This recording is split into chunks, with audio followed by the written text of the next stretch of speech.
Hi YouTube, it's Winifred and I'm back. I don't even know where I begin with this one because I'm not talking about a product, I'm not talking about makeup or cologne, I'm talking about myself and a bit of a journey that I'm going to take, and hopefully some of you will take along with me. You might remember a couple of weeks back when I was doing my empties for the month of June, and I held up a vitamin bottle, Centrum vitamin bottle, and I was saying that I would speak more on that later, getting into the best shape of my life. Well, that time has come. I want to start by saying, yeah, I'm not in any other in a predicament that a lot of you are not in. Nothing any different. I have gained a substantial amount of weight over the past 5 to 6 years. But now I have reached the point where it's like, okay, enough is enough. I've got to get myself back on track and get into the best shape that I could possibly get into. Not some preconceived notion of how I should look.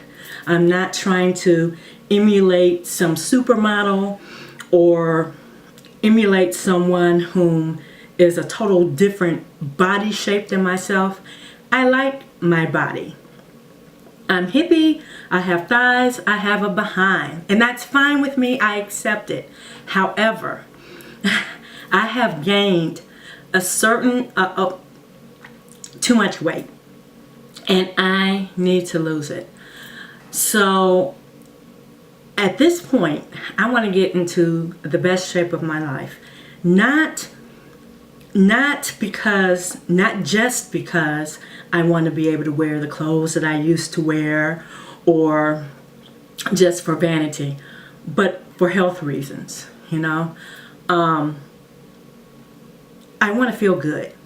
I want to feel like I felt before. And I'm going to share a diagnosis with you. A couple of years ago, and my mom has been deceased now. It will be 3 years in August the 31st to be exact. 31st, 33rd, there is no such thing. The 31st. But prior to that, my brother and I shared the responsibility of caring for our mom, who passed due to complications of Alzheimer's. Now, during that time, I was maintaining my full-time job, working 10 to 12 hours a day. And really, after I get off of work, it's kind of like 2 full-time jobs, because after I got off of work, I would come home and take care of mom. And I don't know if anyone has ever been the primary caregiver of someone suffering with Alzheimer's, but that literally is a full-time job, because as the disease progresses, they can no longer care for themselves, and that includes bodily functions, just everything. Their banking, paying bills, the whole bit. So you, in essence, become your parent's parent. And that's what my brother and I did. And I don't regret any of it. I wouldn't change it. I would want to take care of my mom. However, in that process of that, like so many women, we're caregivers. You keep running and running and running, and you take care of everybody else, but you neglect yourself. So, it's hard enough when you're working full time to come home and put dinner on the table, but when you're working full time, and you're working more than 8 hours, shall I say, and when you get home, you've got to, before you can do anything else, you've got to go in and check on your loved one, and because of the incontinence, You may have to clean them up, and that might take a while dealing with someone who has Alzheimer's, because as you know, their temperament is not the best. So you just need a lot of patience to take care of them. So I'm not here to really talk about the Alzheimer's, but I just kind of wanted to give you a little history on how I came to have gained so much weight. So a lot of times, as opposed to me fixing a nutritious meal, we called Olive Garden, Geppetto's, we had Red Lobster. I mean, we literally ate out every night. And in that process, the waistline was just growing and growing and growing. And at that particular time, I didn't really pay too much attention to it. And excuse me, because I am sweating. My air conditioner hasn't kicked in yet. But at that particular time, I didn't really pay too much attention to it. So one day, I will say this, one day at work, I noticed that one of my eyes was red. And, you know, I'm thinking, woo, what's going on? You know, do I have pink eye? I mean, I've never in my life, not even as a child, did I have pink eye. So I went to my doctor, yada, yada, yada. And you know how when you go to the doctor, the first thing they do is take your temperature and take your blood pressure. So, you know, I took temperature, yay, that was okay. Then it came time to take my blood pressure. Oh my God. The nurse was taking the blood pressure like 4 times, okay? All right. So she's like, the doctor is going to want to see you. I'm like, oh, Dr. Kim, it's my doctor. And he wheels me back, and well, I go back to the back, and he's like, okay, yeah, you have pink eye, but I'm not concerned about that. We can get rid of that. I'm more concerned about your blood pressure. I'm like, okay, what is it? I think I blanked out because it was like 220 over 100 and something, which is crazy high. Crazy high. Guys, now, let me tell you, I ignored kind of like the warning signals. Like I had a headache, my eyes were always red, but I attributed that to being under the stress, taking care of mom, not getting too much sleep. So yeah, you know, I'm going to have a headache. Oh no. That was due to my blood pressure. And he was wondering, had I been having chest pains, because my blood pressure was way too high. And he's like, immediately strapped me to an EKG machine to test my heart. My heart was okay. And he was like, I can't believe you have not been nauseous. I cannot believe you haven't had more symptoms than headaches. In essence, saying, why haven't you had a heart attack yet? And I'm like, oh my gosh. That was a wake-up call. It took maybe 5 to 6 weeks before they can get my blood pressure under control. Okay? So, in the same time, this was sometime in 2010, I noticed that my right knee, I couldn't apply any pressure to it. I was in severe pain, didn't realize what was going on. So again, I go to my doctor, they do MRI. Long story short, come to find out I have osteoarthritis. What? My mom, my dad, no one in my family that I know of has osteoarthritis or had it, because both of my parents are deceased now. So I'm like, okay, well, at least I know what I have. Is it treatable? Yeah. Fast forward, 3 years of shots I went through, Supartz shots, 10 shots a year. that doctor, my primary doctor referred me to a orthopedic surgeon. He's like the last resource of surgery. We're going to do everything we possibly can. So luckily, he gave me these Supart shots, and they have been working for me. Now, I have not had to have a shot in 1 year, and that has to do with me taking time off of work and quitting my job, basically because my job was too much for me standing 12 to 14 hours a day. And with the weight that I gained, that was putting the added pressure on my knees. On top of that, I have very flat feet, so flat that they turn in. So that was putting more pressure on my knees. So I had to get orthotics made, yada, yada, yada. So the orthopedic surgeon saying, okay, well, if you lose weight, that will reduce the pressure on your knees. Okay? So, fast forward to now. I've been off of work now about a year. I wanted to see, you know, if I would have to have any more shots. And right now, thank God, I have not had to. And I'm sure a lot of that is because I'm not standing up on concrete all day. But now comes the second part. I need to lose the weight. I need to lose weight for, one, my blood pressure. I need to lose weight for my overall joint health, because having that additional weight on my joints stresses them too much. Having that additional weight on my joints it just stresses them too much. So that brings me to the point that I'm at right now. I've been off of work for a little bit over a year.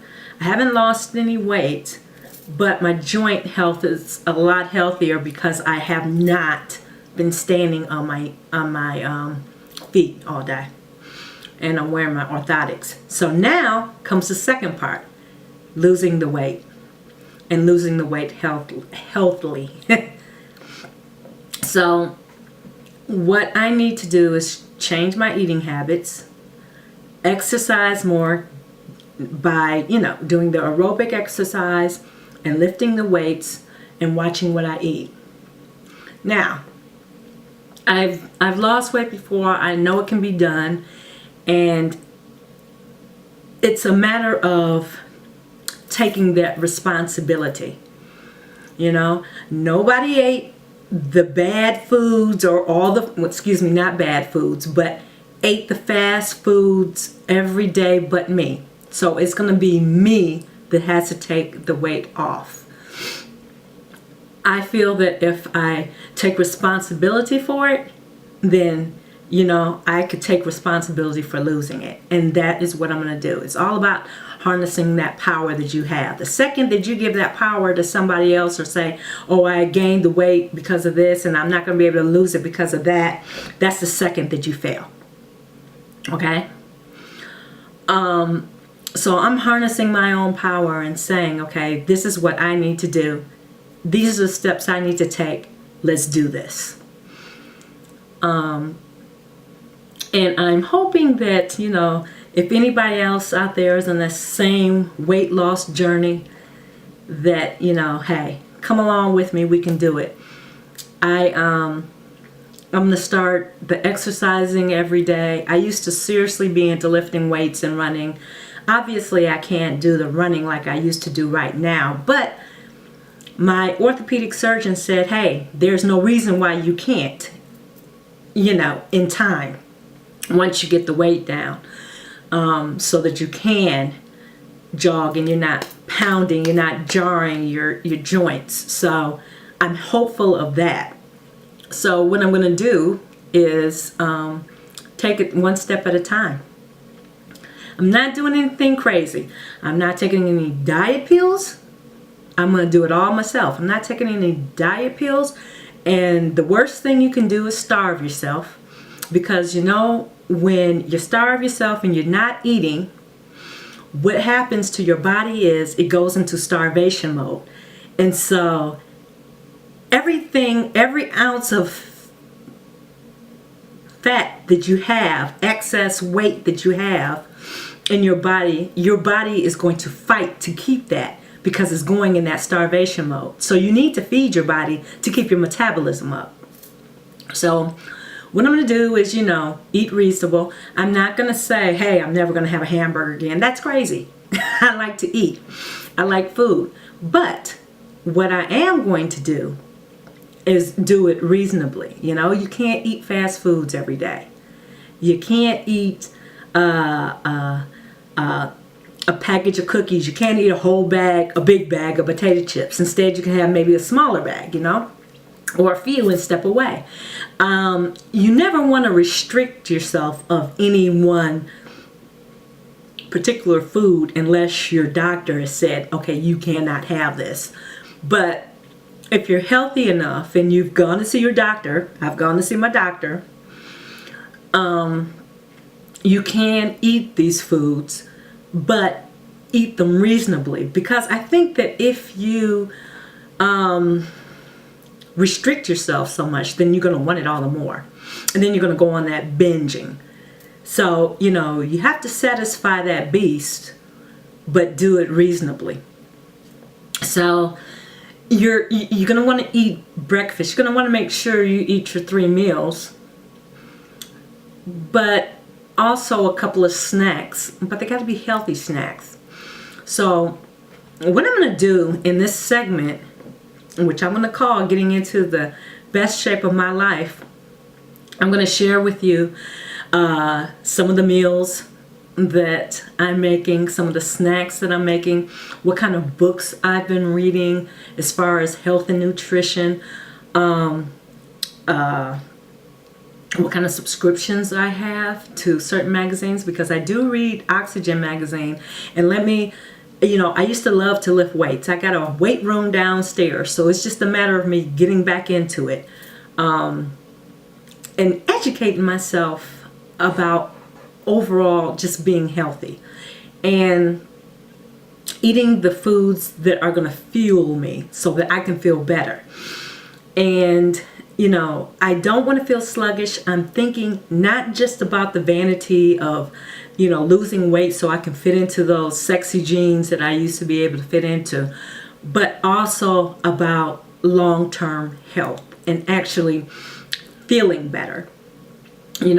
Like when you're younger and you're trying to lose weight, you kind of think about the vanity of it because you kind of think that you're invincible. But when you get older and you have certain health issues, and you can have those health issues when you're younger too, because I've got some younger cousins that have high blood pressures, genetic. But when you get a little older, it just brings it home. It's like, oh, this is no joke. This kind of stuff can take you out.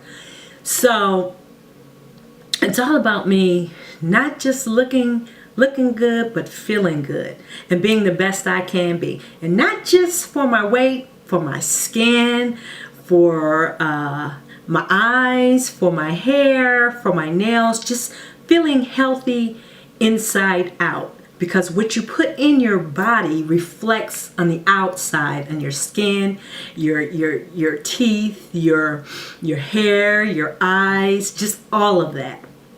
It reflects on your whole being, inside and out. So I just want to get that glow skin. Like today I don't have on any, I do have on makeup, but I don't have on any foundation. And I am of the belief that if you're taking care of yourself, you do not need that much foundation. If you clear your skin up and you're working on your skin. So that's where I'm at right now. I love makeup, so I'm not going to stop wearing makeup. That's not what I'm saying at all. But what I'm saying is I don't want to have to cover up anything, because what I'm putting in my mouth is coming out on my skin is not so good. So I'm trying to get to that point where I am healthy and what I'm putting inside is reflecting outside. And I feel like we all have that power that we can do it. It's just a matter of getting yourself to that point where you're saying, okay, enough is enough, and that's what I'm going to do. And that's where I'm at that point. So, I'm not going to talk you to death because I've done enough already. But, so let me just say this, that I'm going to come back at you with, you know, what I'm doing. I'm not weighing myself every day. That's crazy. Because when you're losing weight and you're gaining muscle, you know, that scale might not reflect it. I'm going to start off by giving myself an initial weight. And that ain't going to be pretty. And then you're going to measure everything, your upper arms, your waist, your hip, your thighs. Put those measurements down. And what I'm going to probably do is not even weigh myself once a week initially. I'm going to weigh myself probably once a month. I'm going to weigh myself today, and then I'm going to come back next month and weigh myself again. And then I'm going to go down. Because I think if you're weighing yourself every day, you're going to get caught up in those numbers, and then you're going to get discouraged. And we don't want that. You know, you got to kind of go by what you see in the mirror and how your clothes are fitting you. So, yeah, guys, it's time for me. I think it's time for you, whoever wants to join me. I really like to hear what you're doing. Your comments. I'd like to hear what kind of recipes. Let's share this. I'd like to hear what kind of books you're reading, how you got to where you're, how you got to where you are, if you've lost weight. Yeah. So thanks for watching. Thanks for listening to me. And I will see you real soon with what I'm doing in my updates. Thanks, guys. Have a good day. Bye-bye.